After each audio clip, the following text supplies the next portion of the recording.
অন্তর্বর্তী সরকারের প্রধান উপদেষ্টা অধ্যাপক মোহাম্মদ ইউনূস ও বিএনপির ভারপ্রাপ্ত চেয়ারম্যান তারেক রহমানের মধ্যে হওয়া বৈঠক শেষে যৌথ প্রেস ব্রিফিংয়ে নির্বাচনী নিরপেক্ষতা নিয়ে শঙ্কা তৈরি করেছে বলে জানিয়েছে বাংলাদেশ জামায়াতে ইসলামী।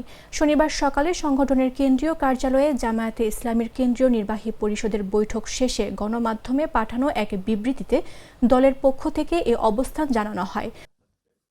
বৈঠকে সভাপতিত্ব করেন দলের আমির ডক্টর শফিকুর রহমান। বিবৃতিতে বলা হয়, লন্ডনের সম্প্রতি অন্তর্বর্তী সরকারের প্রধান উপদেষ্টা ডক্টর মোহাম্মদ ইউনূস ও বিএনপির ভারপ্রাপ্ত চেয়ারম্যান তারেক রহমানের সঙ্গে বৈঠক শেষে যে যৌথ প্রেস ব্রিফিং করা হয়েছে তা নির্বাচনী নিরপেক্ষতা নিয়ে জনমনে শঙ্কা সৃষ্টি করেছে।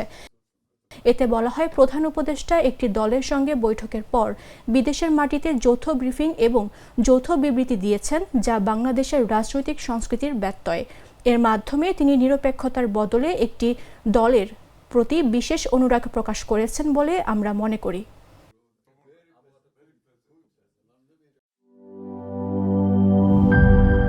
এই ঈদে জামা জুতো অ্যাক্সেসরিজের ডিসকাউন্ট